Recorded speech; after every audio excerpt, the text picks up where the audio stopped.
ഓം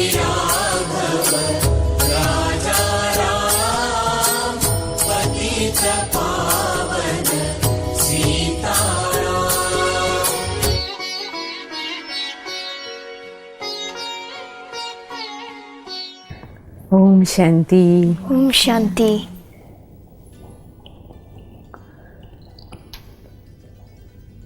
ഇന്ന് നമുക്ക് രാമനാകുന്ന ധർമ്മം കാട്ടിലേക്ക് പോകുമ്പോൾ മുഴുവൻ രാജ്യത്തിൻ്റെയും വിലാപം, ധർമ്മം കാട് കയറുക, രാജ്യം വിലപിക്കുക, ഈ കാഴ്ചയൊന്ന് അവലോകനം ചെയ്യാം.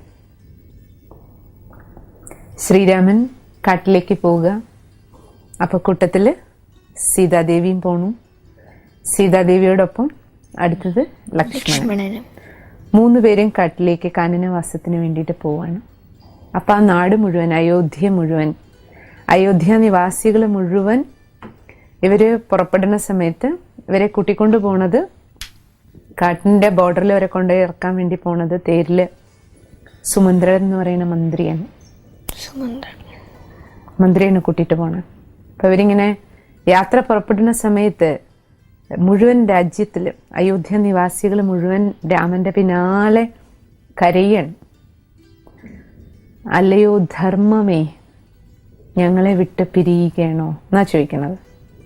അല്ലയോ ധർമ്മമേ, ഞങ്ങളെ വിട്ട് പോവാണോ? രാമൻ പോവാണോ? അർത്ഥം എന്താണ്? ധർമ്മം പോവാണോ? ധർമ്മ അയോധ്യയിൽ നിന്ന് നാട്ടിൽ നിന്ന് കാട്ടിലേക്ക് പോവുകയാണ്. ശ്രീരാമൻ പോയപ്പോ പിന്നാലെ ആദ്യം പോയി സീതാദേവി. സീതാദേവി അർത്ഥം പരിശുദ്ധി. അപ്പൊ ധർമ്മം നഷ്ടപ്പെടുകയാണ്. ധർമ്മം നാട്ടിൽ നിന്ന് കാട്ടിലേക്ക് പോകുമ്പോ ആ കൂട്ടത്തിൽ എന്തും പോവുകയാണ്? പരിശുദ്ധി നാട്ടിൽ നിന്ന് പോവാണ്. നീ ധർമ്മം പോയി, ശുദ്ധിയും പോയി. കൂട്ടത്തില് ലക്ഷ്മണനാരാണ്? ലക്ഷ്യബോധം. മാനവ ജീവിതത്തിൽ നിന്ന് ലക്ഷ്യബോധം പോവാണ്. എന്തിനു വേണ്ടിയാ ജീവിക്കണേ? എന്താണ് ജീവിതം? എങ്ങനെയാണ് ജീവിക്കേണ്ടത്? അപ്പൊ ജീവിതം ധർമ്മത്തിൽ നിന്ന് വ്യതിചലിക്കുമ്പോൾ ആദ്യം പ്യൂരിറ്റി, പരിശുദ്ധി പോവും. ധർമ്മവും പോയി പരിശുദ്ധിയും പോയി കഴിയുമ്പോൾ മനുഷ്യന് ജീവിതത്തിലെ ലക്ഷ്യബോധം തന്നെ നഷ്ടപ്പെടുകയാണ്. അപ്പൊ ആ ലക്ഷ്യബോധം നഷ്ടപ്പെട്ട മനുഷ്യര് ശരിക്കും പറഞ്ഞ കാടത്ത ജീവിതം നാട്ടില്, ധർമ്മം കാട്ടിലും ബാക്കി നാട്ടില് കാടത്ത ജീവിതം. ആ ഒരു അവസ്ഥ, ആ ഒരു അരക്ഷിതാവസ്ഥയാണ് ശരിക്കും പറഞ്ഞ ഇന്ന് നമുക്കും കാണാൻ പറ്റണം. ധാർമ്മികതയ്ക്ക് പ്രാധാന്യം കൊടുത്ത് ജീവിക്കുന്നവര് പറയില്ലേ, ധർമ്മവും സത്യതയൊക്കെയോടുകൂടി ജീവിക്കണമെങ്കിൽ ഈ നാട്ടിലൊന്നും പറ്റില്ല. അതുകൊണ്ടാണ് നല്ലവരെല്ലാം കാട്ടിൽ പോയി തപസ് ചെയ്തത്. ഞാൻ ഈ യോഗി ജീവിതം ജീവിക്കാൻ വേണ്ടി അവര് നാട്ടിൽ നിന്ന് കാട്ടിലേക്ക് പോയി. അപ്പൊ ധർമ്മം നിറഞ്ഞവരൊക്കെ നാട്ടിൽ നിന്ന് പോയാ പിന്നെ നാട്ടിൽ ബാക്കി ആരാ ഉള്ളേ? കാടത്തുള്ളവര് മാത്രം. അപ്പൊ കാടത്തുള്ളവരുടെ കൈകളിലേക്ക് നാട് പോയി കഴിഞ്ഞാ ഈ നാട്ടിലെ കാര്യങ്ങളൊക്കെ പിന്നെ ആരാ ചെയ്യണേ? ഈ കടത്ത സ്വഭാവം ഉള്ളവര് കൈകാര്യം ചെയ്യാൻ തുടങ്ങുമ്പോ എന്താവും? എല്ലാ കാര്യങ്ങളിലും മേലെ മുതൽ താഴെ വരെ, താഴെ മുതൽ മേലെ വരെ, ജീവിതത്തിന്റെ സമസ്ത രംഗങ്ങളിലും എല്ലാ മേഖലകളിലും നമുക്ക് വ്യക്തിയിൽ നിന്ന് തുടങ്ങി, കുടുംബത്തിൽ നിന്ന് തുടങ്ങി, രാജ്യത്തിന്റെ എല്ലാ ഘട്ടങ്ങളിലും അവസ്ഥകളിലും എല്ലാം നമുക്ക് എന്ത് കാണാം? ഈ കാടത്ത സ്വഭാവങ്ങളെ കാണാം. ഇപ്പൊ സത്യവും ധർമ്മവും നീതിയൊക്കെ ഒന്നുകിൽ തപോധനന്മാരുടെ പക്കല്, ഹിമാലയങ്ങളിലേക്കൊക്കെ നമ്മൾ നോക്കിക്കഴിഞ്ഞാൽ ധാരാളം തപസ്വികളെ കാണാം, സന്യാസ ശ്രേഷ്ഠന്മാരെ കാണാം, വളരെ വിവരമുള്ളവർ, എത്രയോ എഞ്ചിനീയറിങ്ങും ഡോക്ടറേറ്റും ശാസ്ത്രജ്ഞന്മാരും ഒക്കെ ആയിട്ടുണ്ടായിരുന്ന ധാരാളം നന്മ നിറഞ്ഞ ആൾക്കാര്, നല്ല ആൾക്കാര്, ധാർമ്മികതയിൽ അടിയുറച്ച ജീവിതം ജീവിക്കാൻ വേണ്ടിയിട്ട്, തപസ് ചെയ്യാൻ വേണ്ടിയിട്ട് ഹിമാലയ സൈനികളിൽ ഇപ്പോഴും നമുക്ക് കാണാം. നമ്മൾ ഈ പറയുന്ന രാമായണ തത്വവും ഗീതയുടെ സാരവും എല്ലാം അതിന്റെ യഥാർത്ഥ തത്വവശം മനസ്സിലാക്കി ജീവിക്കുന്നവരിപ്പോഴും ഹിമാലയങ്ങളിലെല്ലാം പോയാൽ നമുക്ക് കാണാം. പക്ഷെ അവരെല്ലാം അവിടെയാ, നമ്മളൊക്കെ ഇവിടെ. അപ്പൊ നമുക്ക് നമ്മുടെ ജീവിതത്തില്, നമ്മുടെ നാട്ടില്, നമുക്ക് കുടുംബങ്ങളിൽ ഇരുന്ന് ജീവിക്കുമ്പോൾ നമ്മുടെ സമൂഹത്തിലേക്ക് നമ്മൾ നമുക്ക് എല്ലാവർക്കും കാട്ടി പോവാൻ പറ്റൂലേ? അപ്പൊ പിന്നെ എന്ത് ചെയ്യണം? നമ്മുടെ നാട്ടിലേക്ക്, നമ്മളിലേക്ക് എന്ത് വരണം? ധർമ്മം തിരിച്ചു വരണം. അപ്പൊ കുടുംബത്തിലിരുന്ന് ജീവിക്കുമ്പോൾ, നമുക്ക് ഓരോരുത്തർക്കും നമ്മുടെ സമൂഹത്തിൽ ജീവിക്കുമ്പോൾ ധാർമ്മികതയുള്ള ജീവിതത്തിലേക്ക് നമ്മൾ വന്നാൽ മാത്രമേ പരിശുദ്ധി തിരിച്ചു വരുള്ളൂ. ആദ്യം ധർമ്മത്തിലേക്ക് വരണം. ധർമ്മം എന്താണ്? സത്യത, ശാന്തത, അല്ലേ? വിവേകത്തോടുകൂടി മനുഷ്യൻ ജീവിക്കണം, സ്നേഹത്തോടുകൂടി ജീവിക്കാൻ തുടങ്ങണം. അപ്പൊ ഈ നന്മകൾ നമ്മുടെ ജീവിതത്തിലേക്ക് തിരിച്ചു വരണം. സ്വധർമ്മം, ആത്മാവിന്റെ ധർമ്മം. സദോ ഗുണിയാണ് ആത്മാവ്. ആ സദോ ഗുണം എന്ന് പറയുന്ന ധർമ്മം നമ്മളിലേക്ക് തിരിച്ചു വന്നാലേ പരിശുദ്ധി നമ്മുടെ ജീവിതത്തിൽ ഉണ്ടാകുള്ളൂ. അപ്പൊ ധർമ്മവും അധർമ്മവും ഇത് രണ്ടും നമ്മുടെ, ശരിക്കും പറഞ്ഞ നമ്മുടെ രണ്ട് ശേഷികളാണ്. ഒന്നുകിൽ നമുക്ക് ധർമ്മത്തിൽ പോവാം, അല്ലെങ്കിൽ നമുക്ക് അധർമ്മത്തിൽ പോകാം. ഇപ്പോൾ സാധാരണ ഇപ്പൊ നോക്കിക്കോളൂ, ഇപ്പോഴത്തെ കാലഘട്ടത്തിന്റെ ഒരു ട്രെൻഡാണല്ലോ. പ്രത്യേകിച്ചും പെൺകുട്ടികൾ സ്കൂളിലോ കോളേജിലോ വിട്ടു, സ്കൂളിൽ വെച്ചല്ലേ കോളേജിൽ വിട്ട് ആരെങ്കിലും ആൺകുട്ടികളെ കണ്ടു, ഇഷ്ടപ്പെട്ടു, അല്ലെ ജോലി ചെയ്യുന്ന സ്ഥലത്ത് പോയി 1 വർഷം 2 വർഷം ആരെങ്കിലും ഒന്ന് പരിചയപ്പെട്ട് കഴിയുമ്പോഴേക്കും അവർ വിളിച്ചു, ഇറങ്ങി വരൂ പറഞ്ഞ ഇറങ്ങി അങ്ങ് പോവാണ്. പോയി മാരേജ് വരെ ചെയ്യണം. 10-20 വർഷം അല്ലെങ്കിൽ 25 വർഷം ഏതൊരച്ഛനും അമ്മയാണോ കഷ്ടപ്പെട്ട് വളർത്തിയത്, ഇത്രയും കാലം പഠിക്കാനും ജീവിക്കാനും പരിപാലനം മുഴുവൻ മിനിമം ഒരു 10-20 വർഷമെങ്കിലും ഒരു അച്ഛനും അമ്മയുടെയും പാലനം എടുത്താലല്ലേ ഒരു കോളേജ് വരെ എത്തുള്ളൂ, അല്ലെങ്കിൽ ഒരു ജോലിക്ക് വരെ ആകുള്ളൂ. അപ്പൊ 20 വർഷം ഏതൊരു അച്ഛനും അമ്മയാണോ പരിപാലിച്ചത് അതിനെ 1 സെക്കൻഡ് കൊണ്ട് മറക്കുക. 1 വർഷം അല്ലെങ്കിൽ 2 വർഷം പരിചയപ്പെട്ട ഒരു വ്യക്തിയുമായിട്ട് ഇത്ര അടുപ്പത്തിലായി, അവര് വിളിച്ചപ്പം ഈ അച്ഛനും അമ്മയും ത്യാഗം ചെയ്തിട്ട് ഇറങ്ങി പോകാനുള്ള ഒരു അധാർമിക മനസ്സ്, ആ ബോധം എങ്ങനെയാ വരണം? ഒന്ന് ആലോചിച്ച് നോക്കൂ. അപ്പൊ ധാർമ്മികതയും അധാർമികതയും നമ്മുടെ ബോധതലത്തിന്റെ 2 അവസ്ഥകളാണ്. ഇരുട്ടാകുകയാണ് അപ്പോഴേക്കും.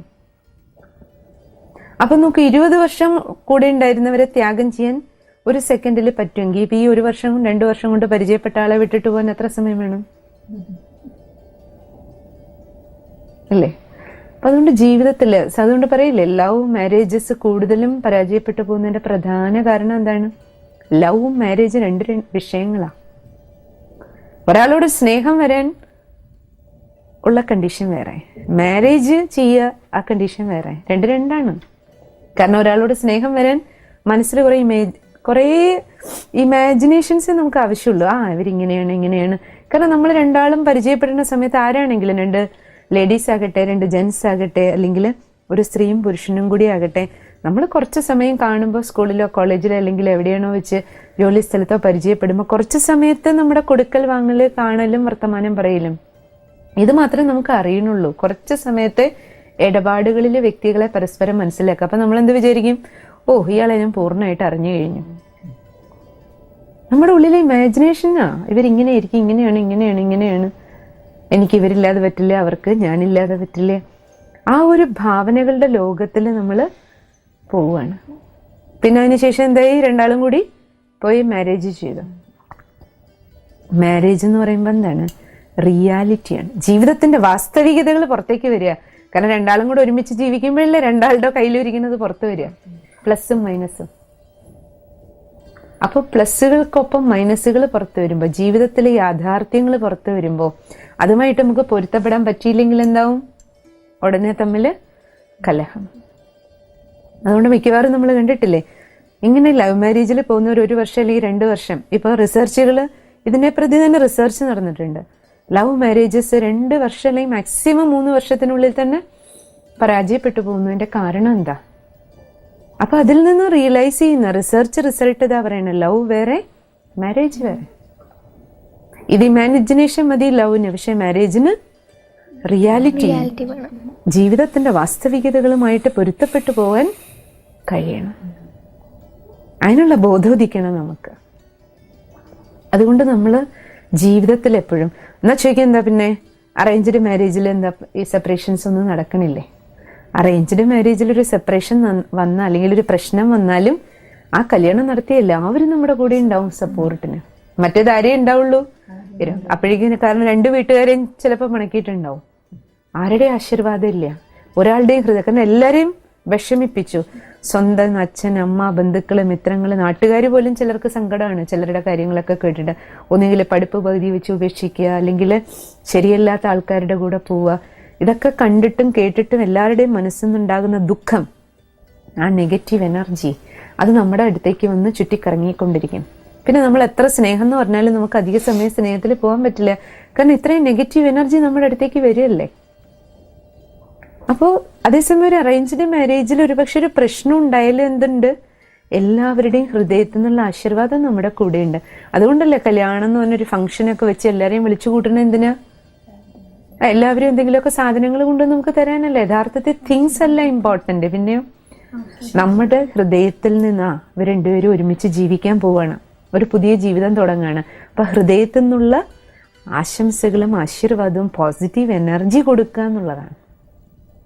ആ എനർജി കൈമാറാനാണ് അവിടെ എല്ലാവരും കൂടി എത്തുന്നത്. വിവാഹം എന്ന് പറയുന്ന ചടങ്ങിൽ എല്ലാവരുടെയും ഹൃദയത്തിൽ നിന്ന് മംഗളഭാവന പോവാണ്.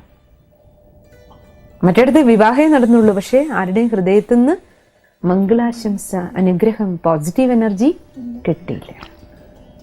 അപ്പൊ അതുകൊണ്ട് നമ്മൾ എപ്പോഴും മനസ്സിലാക്കേണ്ടത് എന്താണ്, ജീവിതത്തിൽ നമ്മൾ ധർമ്മത്തിൽ സഞ്ചരിക്കുമ്പോൾ ധർമ്മം നമുക്ക് എന്ത് തരും? പോസിറ്റീവ് എനർജി തരും. ജീവിതത്തിൽ ഏതെങ്കിലും തരത്തിലുള്ള വിപത്തുകൾ, ആപത്തുകൾ വരുമ്പോൾ പോലും ധാർമ്മികത, നമ്മൾ സത്യതയിലും ധർമ്മത്തിലും നീതിയിലും സഞ്ചരിച്ചിട്ടുണ്ടെങ്കിൽ പോസിറ്റീവ് എനർജിയുടെ ഒരു സപ്പോർട്ട് നമുക്കുണ്ടാവും. അതുകൊണ്ടാണ് ധർമ്മം, ശ്രീരാമൻ കാട്ടിലേക്ക് പോകുമ്പോൾ അടുത്ത രസകരമായ സീൻ അതാണ്. ഇവിടെ അയോധ്യയിൽ എല്ലാവരും കരയുക, പക്ഷെ കാട്ടിലേക്ക് ഇവർ എൻ്റർ ആകുന്നതും അവിടെ കാട്ടുജാതിക്കാര്, കാട്ടാളന്മാരുണ്ടല്ലോ, നിഷാദന്മാര്. നിഷാദ സാമ്രാജ്യത്തിൽ ഭയങ്കര സന്തോഷമാണ് എല്ലാവർക്കും. കാരണം രാമൻ നമ്മുടെ അടുത്തേക്ക് വരികയാണ്, കാട്ടിലേക്ക് വരികയാണ്. അപ്പൊ കാട്ടാളന്മാർക്കെല്ലാം കൊട്ടും പാട്ടും ആഘോഷമാണ്. നമ്മുടെ അടുത്തേക്ക് രാമൻ വരുന്നു, ധർമ്മം നമ്മുടെ അടുത്തേക്ക് വരുന്നു. കാട്ടാളന്മാർക്ക് പോലും സന്തോഷം. എന്നിട്ട് അവരെല്ലാരും കൂടെ രാമനെ സ്വീകരിക്കുക. ഇവർക്ക് വേണ്ടുന്ന എല്ലാ സൗകര്യങ്ങളും ചെയ്തു കൊടുക്കാൻ അവർ റെഡിയാണ്. അവസാനം അവരിലെ നിഷാദന്മാരുടെ രാജാവ് ഗുഹൻ വന്നിട്ട് രാമന്റെ അടുത്ത് കേണപേക്ഷിക്കും, അങ്ങ് ഞങ്ങളുടെ സാമ്രാജ്യത്തിലേക്ക് വരൂ, ഞങ്ങളുടെ രാജാവായിട്ട് വാഴൂ. പക്ഷെ രാമൻ ശപഥം ചെയ്തിട്ടുണ്ട്, ഞാൻ കാനനവാസത്തിന് വന്നതാ, ഞാൻ ഒരിക്കലും ഒരു നഗരത്തിലേക്കും പ്രവേശിക്കില്ല. കാട്ടാളന്മാർക്ക് എത്ര സ്നേഹ, ധർമ്മമാണല്ലോ രാമനർത്ഥം, ധർമ്മത്തിന്റെ പ്രതിപുരുഷനാ വന്നിരിക്കണം. അപ്പൊ ധാർമ്മികതയെ പ്രതി റെസ്പെക്ട് ആർക്ക് പോലും ഉണ്ട്. കാട്ടാളന്മാരുടെ ഇടയിൽ പോലും ധർമ്മത്തിന് വാല്യൂ ഉണ്ടെന്ന് അർത്ഥം. അവരും നീതി കൈവിട്ട് പെരുമാറില്ലേ പറയും, ധർമ്മം കൈവിട്ടിട്ട് പെരുമാറില്ലേ പറയും. അവിടെ നമ്മൾ മനസ്സിലാക്കേണ്ടത് എന്താണ്? അത് മാത്രല്ല, അതിനുശേഷം അച്ഛൻ മരിച്ചിട്ട്, ദശരഥൻ മരിച്ചിട്ട് വാർത്ത പറയാൻ വേണ്ടിയിട്ട് ഭരതൻ വരികയാണ് രാമനെ കൂട്ടിയിട്ട് പോവാനുമായി. കേകയ രാജ്യത്ത് നിന്ന് തിരിച്ചു വന്നപ്പോ കാട്ടിലേക്ക് സൈന്യ സന്നാഹങ്ങളെല്ലാം ചേർത്ത് വരിക, രാമനെ തിരിച്ചു കൊണ്ടുപോകണം എന്ന് പറഞ്ഞിട്ട്. അപ്പൊ സൈന്യത്തോടു കൂടി ഭരതൻ വരുന്ന ആ ന്യൂസ് അറിഞ്ഞതും ഈ ഗുഹൻ എന്താ വിചാരിക്കണേ? ഇവർക്ക് സംശയം, ഇനി ഇവരെല്ലാം കൂടെ വരുന്ന രാമനെ ഉപദ്രവിക്കാനാണോ എന്തെങ്കിലും. ഉടനെ ഗുഹനും എല്ലാ കാട്ടാളന്മാരും റെഡിയാക്കാണ് സൈന്യത്തെ അവരോട് യുദ്ധം ചെയ്യാൻ വേണ്ടി, അയോധ്യയോട് യുദ്ധം ചെയ്യാൻ വേണ്ടി, രാമന് വേണ്ടിയിട്ട്. രാമനെ എങ്ങാനും ഉപദ്രവിക്കാൻ വരികയാണോ എന്ന് വിചാരിച്ചപ്പോ ഒന്ന് നോക്കൂ, കാട്ടാളന്മാരിൽ പോലും എത്ര സ്നേഹം, എത്ര നിഷ്കളങ്കത കാണുന്നുണ്ട്. രാമന് വേണ്ടി യുദ്ധം ചെയ്യാൻ അവര് തയ്യാറാണ്. പിന്നെ രാമൻ പറയുന്നുണ്ട്, അല്ലല്ല, ഭരതനാണ് വരുന്നത്, ഭരതൻ വരുന്നത് നമ്മളോട് യുദ്ധം ചെയ്യാനല്ല എന്ന് പറയുമ്പോൾ മാത്രമാണ് അവര് പിന്മാറുന്നത്. വന്നിട്ട് രാമൻ അച്ഛൻ്റെ ക്രിയകളൊക്കെ ചെയ്യും, ഭരതനെ പിന്നീട് തിരിച്ച് യാത്രയാക്കുന്നുണ്ട്, നമ്മൾ കേട്ടിട്ടുണ്ട്. അപ്പൊ ഇവിടെ നമുക്ക് തിരിച്ചറിയേണ്ട പാഠം എന്താണ്? എപ്പൊ ധർമ്മം ജീവിതത്തിൽ നിന്ന് പോയോ പരിശുദ്ധി പോവും. പരിശുദ്ധി പോയി കഴിഞ്ഞാൽ എന്തായി? ലക്ഷ്യബോധം പോവും ജീവിതത്തിൽ. അതാണ് സംഭവിക്കുന്നത്. ലക്ഷ്യബോധം ഇല്ല, ഞാൻ എന്താ ചെയ്യണേ, എവിടേക്കാ പോണേ, ഇതിന്റെ ആഫ്റ്റർ എഫക്റ്റ് എന്താണ്, ചെയ്യുന്ന പ്രവൃത്തികളുടെ ഫലം എന്താണ്. അപ്പൊ കാട്ടാളത്തെ ജീവിതം ആരംഭിക്കാൻ തുടങ്ങും. അപ്പം അതുകൊണ്ട് നമ്മുടെ കുടുംബത്തിലാണെങ്കിലും നമ്മുടെ സമൂഹത്തിലാണെങ്കിലും നമ്മൾ മനസ്സിലാക്കേണ്ട, രാമായണം നമുക്ക് നൽകുന്ന സന്ദേശം എന്താണ്? ധാർമ്മികത കൈവിടരുത്. അല്ലാതെ ഇങ്ങനെ വിചാരിക്കരുത്, ധർമ്മമുള്ളവരൊക്കെ ആശ്രമത്തിൽ ഇരുന്നോളൂ, ബാക്കി രാജ്യവും നാടും നാട്ടുകാരിയും കുടുംബകാരിയും ഒക്കെ ഞങ്ങള് നോക്കിക്കോളാം. എത്രയോ ആശ്രമങ്ങളിൽ നമ്മൾ നോക്കിക്കഴിഞ്ഞാൽ നല്ല നല്ല ധാർമ്മികതയോടുകൂടി ജീവിക്കുന്നവരുണ്ട്, കുടുംബങ്ങളിലും ഉണ്ട്. സത്യതയും ധർമ്മത്തോടെയും നീതിയോടെയും നല്ല സ്നേഹത്തോടും കൂടി ജീവിക്കുന്ന ആൾക്കാർ ധാരാളം പേരുണ്ട്. പക്ഷെ നമുക്ക് വേണ്ടത് ഒരു കുടുംബമോ 2 കുടുംബം അല്ല, നമ്മുടെ എല്ലാ കുടുംബങ്ങളിലേക്കും എന്ത് വരണം? ധാർമ്മികത തിരിച്ചു വരണം, പരിശുദ്ധി തിരിച്ചു വരണം. കുടുംബങ്ങളിൽ അർത്ഥം നമ്മൾ ഓരോ വ്യക്തികളിലേക്കും. ധർമ്മം വരിക അർത്ഥം എന്താണ്? സദോ ഗുണങ്ങൾ, ആത്മാവിന്റെ 7 ഗുണങ്ങളാണ് നമ്മുടെ ധർമ്മം. ധർമ്മം നമ്മളിൽ വന്നാലേ നമ്മുടെ ജീവിതത്തിന് എപ്പോഴും പരിശുദ്ധി ഉണ്ടാകുള്ളൂ, പ്രകാശം ഉണ്ടാകുള്ളൂ. പരിശുദ്ധി ഉണ്ടെങ്കിൽ മാത്രമേ നമുക്ക് ഐശ്വര്യം സമ്പത്തും ഉണ്ടാകുള്ളൂ. ആ ഐശ്വര്യവും സമ്പത്തും വന്നാലേ നമുക്ക് സന്തോഷം എപ്പോഴും ഉണ്ടാകുള്ളൂ. നമുക്ക് സന്തോഷം ഉണ്ടെങ്കിലേ എന്തും ചെയ്യുള്ളൂ, നമ്മൾ മറ്റുള്ളവർക്ക് സന്തോഷം കൊടുക്കുകയും ചെയ്യും. അപ്പൊ സ്വയം സന്തോഷത്തിലിരിക്കണമെങ്കിൽ മറ്റുള്ളവർക്ക് സന്തോഷം കൊടുക്കണം എന്നുണ്ടെങ്കിൽ എന്ത് ചെയ്യണം? ധർമ്മത്തിലിരുന്നുള്ള കർമ്മം. ധർമ്മം കൈവിടുമ്പോൾ എന്താവും? വിലപിക്കേണ്ടി വരും, ദുഃഖിക്കേണ്ടി വരും. ആർക്കൊക്കെ ദുഃഖം വരും? നമുക്കും ദുഃഖം വരും, നമ്മുടെ കൂടെ ഉള്ളവർക്കും നമ്മൾ ദുഃഖം കൊടുക്കും. അപ്പൊ ദുഃഖമില്ലാതെ അല്ലെങ്കിൽ ദുഃഖത്തിൽ നിന്ന് മുക്തിക്കുള്ള യുക്തിയാണ് ഭഗവാൻ നമുക്ക് ഭക്തിയുടെ രൂപത്തിൽ നൽകണം. എത്രത്തോളം നമുക്ക് ഉള്ളുകൊണ്ടുള്ള ഭക്തി ഉണ്ടോ, ഭക്തി എന്ന് പറഞ്ഞാൽ തന്നെ അതാണ് ദുഃഖത്തിനുള്ള മുക്തി, ദുഃഖങ്ങളിൽ നിന്ന് മുക്തിക്കുള്ള യുക്തി നമുക്കതിലൂടെ കിട്ടണം. പക്ഷെ നമ്മുടെ ഭക്തി ആത്മാർത്ഥമായിരിക്കണം. ഒരിക്കലും ശ്രീബുദ്ധന്റെ അടുത്ത് ഒരു ഭക്തൻ വരും. ഭക്തൻ വന്നിട്ട് ബുദ്ധന്റെ അടുത്ത് ചോദിക്കും, അല്ലയോ ബുദ്ധ ഭഗവാനെ, ദൈവമുണ്ടോ എന്ന് ചോദിക്കും. അപ്പൊ ശ്രീബുദ്ധൻ എന്ത് പറയും? അറിയാം, അയാളൊരു ഭക്തനാണ്, പൂജയും കാര്യങ്ങളൊക്കെ ചെയ്തുകൊണ്ട് നടക്കുന്ന ആളാണ്. അപ്പൊ ശ്രീബുദ്ധൻ ഉടനെ പറയും, ദൈവമില്ല. അപ്പൊ ഈ ഭക്തൻ ഉടനെ സന്തോഷം, ബുദ്ധൻ പറഞ്ഞു ദൈവമില്ല, ഇനി എനിക്ക് പൂജയൊന്നും ചെയ്യണ്ട, ഇനി ഒരു കാര്യം ഭക്തിയുടെ ചെയ്യണ്ട, സന്തോഷിച്ചുകൊണ്ടുകൂടി ആള് പോവും.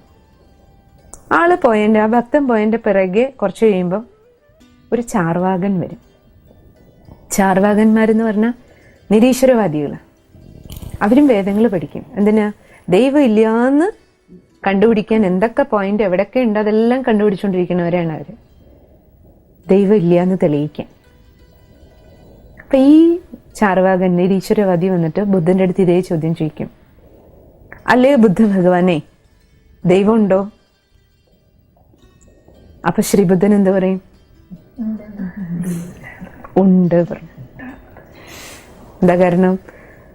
ഉണ്ട് പറഞ്ഞു. ഈ ചാർവാകൻ പോയി. ഇതെല്ലാം കേട്ടോണ്ട് ശിഷ്യന്മാരിയ്ക്കുകയാണ്. കുറച്ചു മുമ്പ് ശിഷ്യന്മാരിൽ ഒരാൾ, ആകെ ശിഷ്യന്മാർക്ക് കൺഫ്യൂഷൻ. കുറച്ചു മുമ്പല്ലേ അങ്ങ് പറഞ്ഞ ആ ഭക്തന്റെ അടുത്ത് ദൈവമില്ലെന്ന്. ഇപ്പൊ ഈ ചാർവാകൻ വന്ന് ചോദിച്ചപ്പോ അങ്ങെന്താ പറഞ്ഞേ? ദൈവം ഉണ്ടെന്ന്. അപ്പൊ അങ്ങ് എന്തിനാ ഇങ്ങനെ ആൾക്കാരെ കൺഫ്യൂസ്ഡ് ആക്കി വിടണേ? ഇപ്പൊ ഇതിൽ ഏതാ സത്യം? ഞങ്ങൾ എങ്ങനെ വിശ്വസിക്കാം അങ്ങേ എന്ന് പറഞ്ഞിട്ട് ശിഷ്യന്മാരാകെ ഡിസ്റ്റർബ്ഡായി. അപ്പൊ ബുദ്ധൻ പുഞ്ചിരിച്ചുകൊണ്ട് എന്താ പറയണമെന്നറിയാം? ആദ്യം വന്ന ഭക്തന്, ആള് വിശ്വാസിയാണ്, ദൈവത്തില് വിശ്വാസിയാണ്, പക്ഷെ ബോധ്യമില്ല അയാൾക്ക്. അതുകൊണ്ടല്ലേ എന്നോട് ചോദിക്കാൻ വന്നത്. ഞാൻ പറഞ്ഞാലേ അയാൾക്ക് ബോധ്യമുള്ളൂ, സ്വയം ബോധ്യപ്പെട്ടിട്ടില്ല. പക്ഷെ ബുദ്ധൻ ബോധ്യപ്പെട്ടവർക്ക് വേണ്ടിയിരിക്കുന്ന ആളാ. ചാർവാകൻ, അയാൾക്ക് വേണ്ടത് എന്താ? അയാളുടെ വിശ്വാസം ദൈവം ഇല്ല എന്നാണ്. അയാൾക്കും വിശ്വാസം മാത്രമേ ഉള്ളൂ, അയാൾക്ക് നിശ്ചയമില്ല. അയാൾക്ക് വേണ്ട ഉത്തരം എന്തായിരുന്നു? ഞാൻ ദൈവം ഇല്ല എന്ന് പറയണം. അപ്പൊ അയാൾക്ക് അയാളുടെ വിശ്വാസത്തിനെ ഒന്നും കൂടി ഉറപ്പിക്കാൻ വേണ്ടിയിട്ട്. പക്ഷെ ബുദ്ധൻ വിശ്വാസികൾക്ക് വേണ്ടിയിട്ടല്ല ഇരിക്കണേ, പിന്നെ ബോധ്യം വന്നവർക്ക് വേണ്ടിയിട്ടാണ്.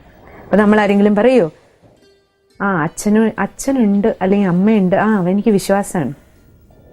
അച്ഛനുണ്ട് അല്ലെങ്കിൽ അമ്മയില്ല, എനിക്ക് വിശ്വാസമില്ല, അങ്ങനെയല്ലല്ലോ. അച്ഛൻ അല്ലെങ്കിൽ അമ്മ എന്ന് പറഞ്ഞാൽ വിശ്വസിക്കാനോ അവിശ്വസിക്കാനോ ഉള്ളൊരു കാര്യമല്ല. അച്ഛൻ അച്ഛനാണ്, അമ്മ അമ്മയാണ്. അത് നിശ്ചയത്തിന്റെ വിഷയമാണ്. അവിടെ പെർസെൻറ്റേജ് ഇല്ലേ, ശതമാനം ഇല്ല, 100 ആണ്, 100ൽ 100. അപ്പൊ അതുകൊണ്ട് നമുക്ക് ഭക്തിയും ഭാവനയും എല്ലാം നമ്മുടെ ഉള്ളിൽ എന്തായിരിക്കണം? 100-ൽ 100 വരണം. അപ്പൊ മാത്രമേ നമ്മൾ എന്ത് ചെയ്യുള്ളൂ? ധർമ്മത്തിലിരുന്ന് കർമ്മം ചെയ്യുള്ളൂ. അല്ലെങ്കിൽ എല്ലാവരും ഉണ്ട് പറയുമ്പോ നമ്മൾ ആ ഉണ്ട്, ഇല്ല പറഞ്ഞാ ആ ഇല്ല. ആരെന്ത് പറയണോ അതിന്റെ പിന്നാലെ പോകും. ദൈവം ഇല്ല പറഞ്ഞാൽ ആ ദൈവമില്ല, ദൈവം ഉണ്ട് പറഞ്ഞാൽ ആ ദൈവമുണ്ട്. അതല്ലല്ലോ. നമ്മുടെ ബുദ്ധിക്കും ബോധ്യപ്പെടണം. അപ്പൊ മാത്രമേ നമ്മൾ ധർമ്മത്തിലിരുന്നുള്ള ഒരു കർമ്മം ചെയ്യുള്ളൂ. ആ കർമ്മം ചെയ്യുമ്പോൾ മാത്രമേ നമ്മുടെ ജീവിതത്തിലേക്ക് പരിശുദ്ധി തിരിച്ചു വരുള്ളൂ. അങ്ങനെ ധർമ്മവും പരിശുദ്ധിയും ഉണ്ടെങ്കിൽ ലക്ഷ്യബോധം നമ്മളെ വിട്ടു പോവില്ല. ജീവിതത്തിൽ ചെയ്യേണ്ടതേ ചെയ്യുള്ളൂ. ആരെത്ര പ്രലോഭനങ്ങൾ നമുക്ക് ചുറ്റും കൊണ്ടുവന്നാലും, അത് കൂട്ടുകാരാകട്ടെ, കൂടെയുള്ളവരാകട്ടെ, ബന്ധുക്കളാകട്ടെ, മിത്രങ്ങളാകട്ടെ, ലക്ഷ്യബോധം മുന്നിൽ വെച്ചിട്ട് ജീവിക്കുമ്പോൾ തീർച്ചയായിട്ടും ധർമ്മത്തിൽ നിന്ന് വ്യതിചലിക്കാതെ നമുക്ക് മുന്നോട്ട് പോകാൻ പറ്റും. അതാണ് നമ്മൾ മഹാന്മാരുടെ ജീവിതത്തിലെല്ലാം കണ്ടിട്ടുള്ളത്. ഇപ്പൊ ഗാന്ധിജി നോക്കൂ, വിവേകാനന്ദ സ്വാമി നോക്കൂ, നമ്മുടെ മദർ തെരേസ നോക്കൂ. ഇവരുടെ എല്ലാം ജീവിതത്തിൽ നമ്മൾ എന്താ കാണണേ? എന്തെല്ലാം വിപരീത പരിതസ്ഥിതികളിലൂടെയാണ് അവരെല്ലാം കടന്നുപോയി. അവരുടെയൊക്കെ ജീവചരിത്രം നമ്മൾ പഠിച്ചിട്ടില്ലേ? എന്തെന്തല്ല, എത്ര ടെസ്റ്റ് പേപ്പറുകളാ അവർക്ക് ഓരോരുത്തർക്കും വന്നത്. അവർക്കും ധർമ്മത്തിൽ നിന്ന് വേണമെങ്കിൽ വ്യതിചലിക്കാമായിരുന്നു. കാരണം അത്ര കടുത്ത പരീക്ഷണങ്ങൾ, അഗ്നി പരീക്ഷണങ്ങളിലൂടെയാണ് കടന്നുപോയത്. പക്ഷെ ജീവിതത്തിന്റെ ഏത് നിമിഷങ്ങളിലും അവരെന്ത് ചെയ്തില്ല? ധർമ്മത്തിൽ നിന്ന് വ്യതിചലിച്ചില്ല. അതുകൊണ്ട് അവരുടെ കൂടെ ധർമ്മത്തിനോടൊപ്പം സീതയുണ്ടായിരുന്നു. പരിശുദ്ധി ജീവിതത്തിൽ നിലനിന്ന് അവസാനം വരയ്ക്കും വിജയം അവർക്കുണ്ടായിരുന്നു. കാരണം മുന്നിൽ ലക്ഷ്യബോധം ഉണ്ടായിരുന്നു അവർക്ക്. ഗാന്ധിജിക്കൊരു ലക്ഷ്യം ഉണ്ടായിരുന്നു ജീവിതത്തില്. സത്യതയിലും ധർമ്മത്തിലും അക്രമരഹിത ജീവിതം, അതിലധിഷ്ഠിതമായിരുന്നു അദ്ദേഹത്തിന്റെ ജീവിതം. അതിൽ തന്നെ സഞ്ചരിച്ചു. എത്ര പേര് ഇന്ത്യക്കാർ മുഴുവൻ അദ്ദേഹത്തിനോട് പറഞ്ഞു, അയ്യോ ഈ ബ്രിട്ടീഷുകാരുടെ നിന്നൊന്നും നമുക്ക് സ്വാതന്ത്ര്യം കിട്ടില്ല, കാരണം അവരുടെ കയ്യിൽ ഇത്ര ആയുധമൊക്കെ ഇരിക്കുകയല്ലേ, നമ്മൾ പാവങ്ങള്. പക്ഷെ അദ്ദേഹം ലക്ഷ്യബോധത്തിൽ നിന്ന് പിന്തിരിഞ്ഞില്ല. അപ്പൊ നമുക്കെന്ത് വേണം? ലക്ഷ്യബോധം നിലനിർത്തണമെങ്കിൽ ധർമ്മത്തിൽ ഇരുന്ന് തന്നെ കർമ്മം ചെയ്യണം. അപ്പോ രാമായണ മാസം നടന്നുകൊണ്ടിരിക്കുകയല്ലേ. അപ്പൊ നമ്മളെല്ലാവരും നമ്മളിലേക്ക് തിരിഞ്ഞു നോക്കണം. എവിടെയെങ്കിലും ഞാൻ ധർമ്മത്തിൽ നിന്ന് വ്യതിചലിച്ചിട്ടുണ്ടോ? സത്യതയിൽ നിന്നും ശുദ്ധിയിൽ നിന്നും അല്ല, എന്തെല്ലാം നന്മകളാണോ ജീവിതത്തിൽ നമ്മുടെ ഏറ്റവും വലിയ സമ്പത്ത്? അതാണല്ലോ നമ്മുടെ നശിക്കാത്ത സമ്പത്ത്. ബാക്കിയെല്ലാം എന്ത് ചെയ്യും? ഇന്നല്ലെങ്കിൽ നാളെ നമ്മുടെ കൈവിട്ടു പോകും. നമ്മുടെ സ്വഭാവം, നമ്മുടെ നല്ല ശീലങ്ങൾ, നല്ല സംസ്കാരങ്ങൾ, അതാണ് നമ്മുടെ ഏറ്റവും വലിയ സമ്പത്ത്. ആ സമ്പത്തിനെ മുറുകെ പിടിച്ചുകൊണ്ട് നമുക്ക് മുന്നോട്ട് പോകണം. അപ്പം ഐശ്വര്യം നമ്മുടെ പിന്നാലെ വരും. ധ്യാനത്തിലിരുന്ന് നമുക്ക് സത്സംഗം പൂർത്തിയാക്കാം. ധർമ്മം കാട് കയറുമ്പോൾ ഒരു രാജ്യം മുഴുവൻ വിലപിക്കുകയാണ്. രാമൻ എന്ന ധർമ്മം കാട്ടിലേക്ക് പോകുമ്പോൾ അയോധ്യാവാസികൾ ഒന്നടങ്കം ദുഃഖിക്കുകയാണ്. ധർമ്മമേ, നീ ഞങ്ങളെ വിട്ട് പിരിയുകയാണോ?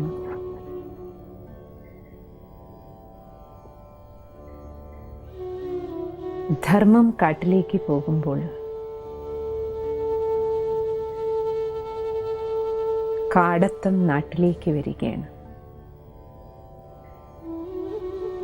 ഇതെല്ലാം നമ്മുടെ ഓരോരുത്തരുടെയും മനസ്സിൽ നടക്കുന്ന സംഭവങ്ങളാണ്, മാനസികാവസ്ഥയാണ്. നമ്മുടെ മനസ്സാകുന്ന രാജ്യത്തിലേക്ക് തിരിഞ്ഞു നോക്കൂ. എപ്പോൾ ധാർമ്മികത കൈവിടുന്നു, കാടത്തം നമ്മളിലേക്ക് വരും. കാടത്ത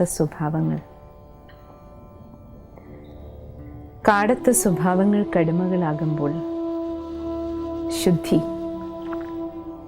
പരിശുദ്ധി, പ്രകാശം ജീവിതത്തിൽ നിന്ന് പോകും.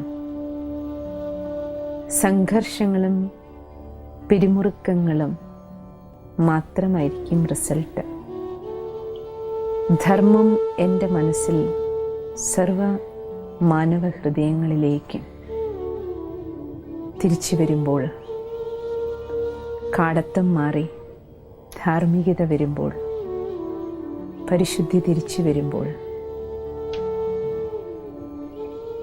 നമ്മുടെ നാട് വീണ്ടും അയോധ്യയാകും. നമ്മുടെ ഓരോരുത്തരുടെയും മനസ്സുകൾ അയോധ്യയാകും. യുദ്ധങ്ങളെല്ലാം ഇവിടെ നിന്ന് നീങ്ങും. മനസ്സുകളിലെ സംഘർഷങ്ങളും പോകും. കുടുംബങ്ങളിലെ സംഘർഷങ്ങളും ഇല്ലാതാകും. നമ്മുടെ സമൂഹം, നമ്മുടെ നാട്, നമ്മുടെ ലോകം മുഴുവൻ അയോധ്യ സാമ്രാജ്യമാകും. സുഖവും ശാന്തിയും ആരോഗ്യവും സമ്പത്തും സന്തോഷവുമുള്ള മനുഷ്യജീവിതം അയോധ്യവാസികളായി നമുക്ക് ഏവർക്കും മാറാം. ലോകാ സമസ്ത സുഖിനോ ഭവന്തു.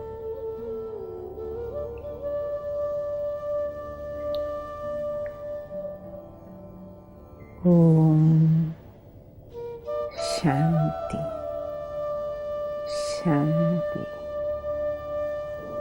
ശാന്തി.